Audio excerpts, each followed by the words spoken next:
Quelle est la différence entre une activité enzymatique et une vitesse initiale de réaction catalysée par une enzyme? Cherchons donc à comprendre qu'est-ce qu'une activité enzymatique. Alors on la note Z en indice le nom de l'enzyme et le volume de solution enzymatique contenant une certaine quantité d'enzyme. Nous allons voir pourquoi. Nous cherchons donc à étudier par exemple une réaction de transformation du substrat jaune en produit en présence de cette enzyme. Et si nous voulons déterminer l'activité enzymatique, c'est que nous cherchons à déterminer une quantité d'enzyme contenue dans un certain volume de la solution enzymatique. Par exemple, dans ce cône de pipette, il y a 1 ml de solution enzymatique et nous cherchons à savoir combien il y a d'enzymes dans ce cône. Nous versons donc ce volume de solution enzymatique dans un milieu réactionnel contenant donc, du coup l'enzyme que l'on vient de verser et le substrat en excès.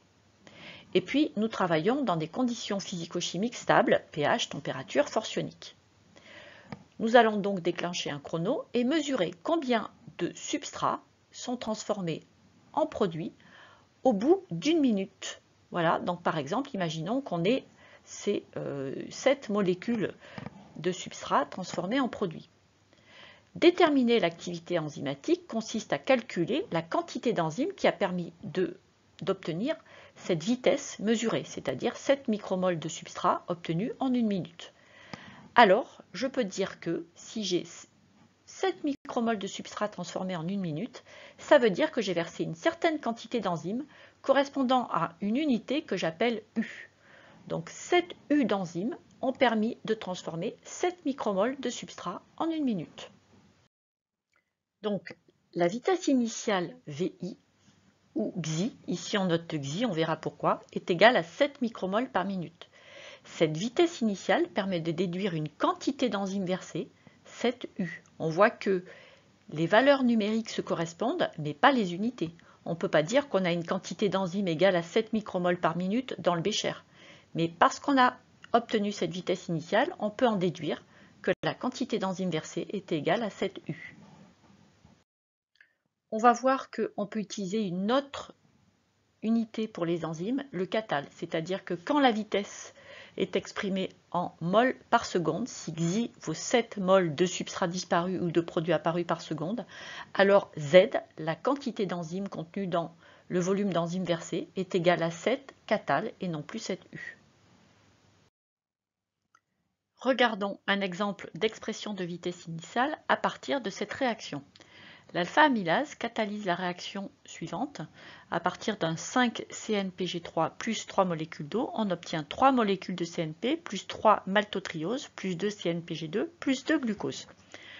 On va voir que le CNP est un produit coloré qui absorbe à 405 nanomètres, donc on suivra la réaction par la mesure de l'absorbance de ce produit.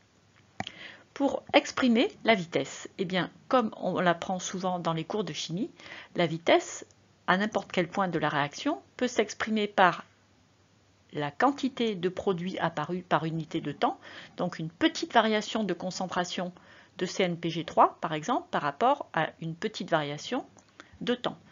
Comme le CNPG3 est un substrat et qu'il disparaît, la variation de concentration est négative et donc en plaçant un moins devant cette variation, on obtient bien une vitesse positive. Pour que toutes les vitesses soient comparables, on divise la concentration de CNPG3 apparue par 5, c'est-à-dire le coefficient stoichiométrique qui apparaît devant le CNPG3. On pourrait très bien utiliser une autre substance, produit ou substrat, pour déterminer cette vitesse. En utilisant les produits, eh bien, pareil, on va retrouver les coefficients stoichiométriques. Donc pour le CNP, le coefficient stoichiométrique est de 3, donc on divise par 3. Et on met une valeur positive devant, puisque la variation de CNP est positive. Donc voilà, on peut retrouver la même chose pour le maltotriose, qui lui aussi est un produit, donc on retrouve un plus, avec un coefficient stoichiométrique de 3. Pour le CNPG2, un coefficient stoichiométrique de 2. Et pour le glucose, un coefficient stoichiométrique de 2. Tout à l'heure, nous avions utilisé non pas V pour la vitesse, mais le XI.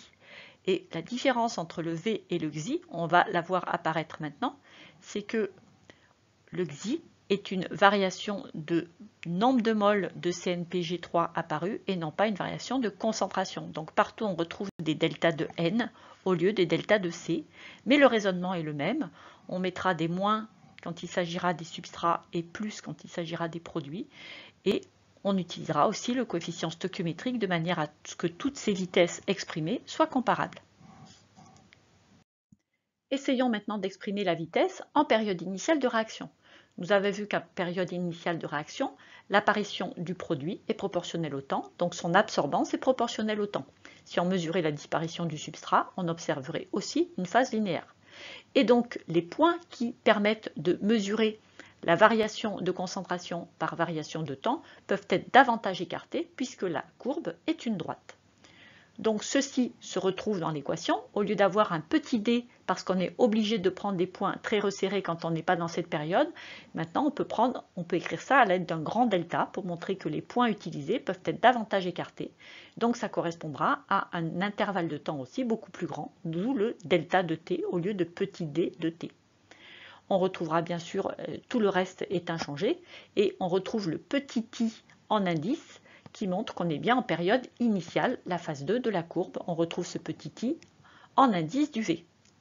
On retrouve bien la même chose pour le xi, sauf que, rappelez-vous bien, ce qui distingue le xi du vi, c'est le remplacement du delta de C par un delta de n, une variation de nombre de moles.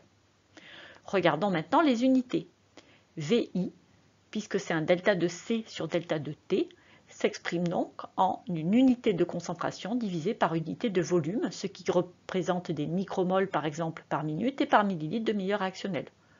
On l'appelle vitesse volumique de réaction parce que dans ces unités, il y a l'unité du volume moins 1.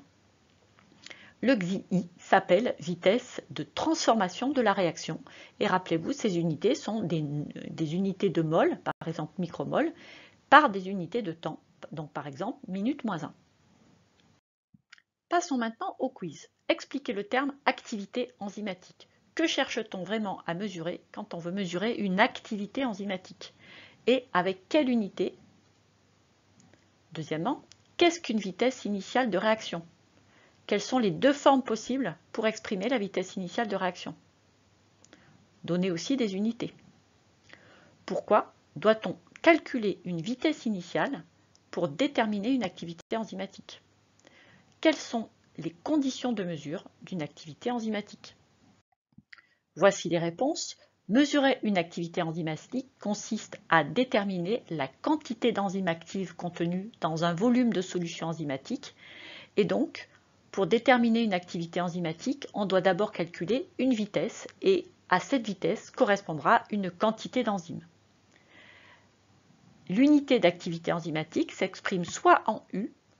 Un U d'enzyme signifie que cette quantité d'enzymes a permis d'accélérer la réaction avec une vitesse initiale de 1 micromole par minute, ou bien on peut exprimer l'activité en catal, et donc un catal d'enzyme permet d'accélérer la réaction à une vitesse de 1 mol par seconde. Qu'est-ce qu'une vitesse initiale de réaction? C'est la vitesse exprimée pendant la période initiale de la réaction. Soit on peut l'exprimer avec un VI, et dans ce cas-là, son unité correspond à des moles ou micromoles de substrat ou de produits transformés par unité de temps et par unité de volume de milieu réactionnel. Ou bien on peut l'exprimer sous forme xi, et le xi sera non plus une variation de concentration par unité de temps, mais une variation de nombre de moles, mol, micromol, par unité de temps, minute moins 1 par exemple, ou seconde moins 1. Donc pour calculer une activité enzymatique, on est bien obligé de calculer une vitesse initiale, et plus précisément un xi, à une vitesse initiale de type xi, c'est-à-dire par exemple à 1 micromole par minute de vitesse initiale, correspond une quantité d'enzyme versée de 1 U par exemple. Quelles sont les conditions de mesure d'une activité enzymatique? Pour mesurer une activité enzymatique, l'enzyme doit être limitante alors que le substrat doit être en excès. On doit se placer dans des conditions physico-chimiques stables, pH, température, force ionique. C'est la fin de cette vidéo. Je vous remercie.